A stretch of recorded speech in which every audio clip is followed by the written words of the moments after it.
ఇప్పుడున్న సినిమాలల్లా చావా సినిమా విధ్వంసం సృష్టిస్తుంది.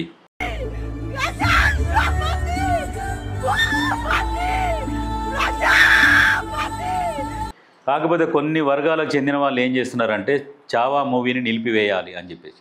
సినిమా చూసినంత మాత్రాన జనాలు మారరు. అట్లా అంటే ఎంతోమంది ఎన్నోసార్లు మారాలి.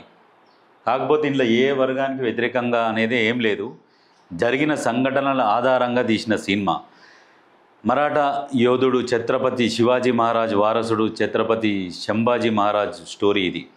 ఏంటంటే ఛత్రపతి శివాజీ మరణించిన తర్వాత మరాఠా సామ్రాజ్యం వీక్ అయిపోయింది అనుకొని అప్పుడు ఔరంగజేబు ఏం చేసిండు, మరాఠా సామ్రాజ్యాన్ని వశపరుచుకోవాలి, మొఘల్ రాజు వశపరుచుకోవాలన్న ఆలోచన వస్తుంది. వచ్చినప్పుడు ఏం చేస్తాడంటే ఈ సంభాజీ మహారాజు ఏం చేస్తాడు, వ్యతిరేకించిన విషయం ఆయనకు తెలుస్తుంది. ఎట్లయినా వీళ్ళని లోపరుచుకోవాలన్న ఆలోచనతోని ఔరంగజేబు ఉంటాడు.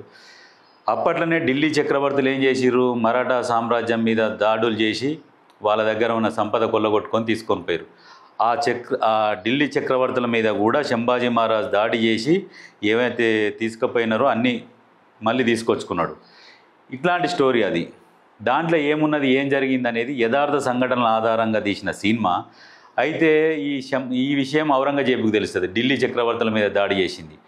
ఇప్పుడు డక్కన్ సామ్రాజ్యం బలపడుతుందని చెప్పేసి డైరెక్ట్ రంగంలోకి నేనే దిగుతా అని చెప్పేసి ఆయన దిగితే ఇక ఇది స్టోరీ నడుస్తుంటుంది. సినిమా చూస్తే బాగుంటుంది, కానీ మనం చెప్పేదానికంటే ప్రతి ఒక్కరూ ఈ సినిమా చూసి చాలామంది ఏడ్చిర్రు, బాధపడ్డారు. నిజంగా అంత మంచిగా ఉన్న సినిమా. ఎవరైనా చూడాలనుకుంటే చావా సినిమా చూడండి. ఇప్పుడు విధ్వంసం సృష్టిస్తుంది సినిమా, మామూలుగా లేదు.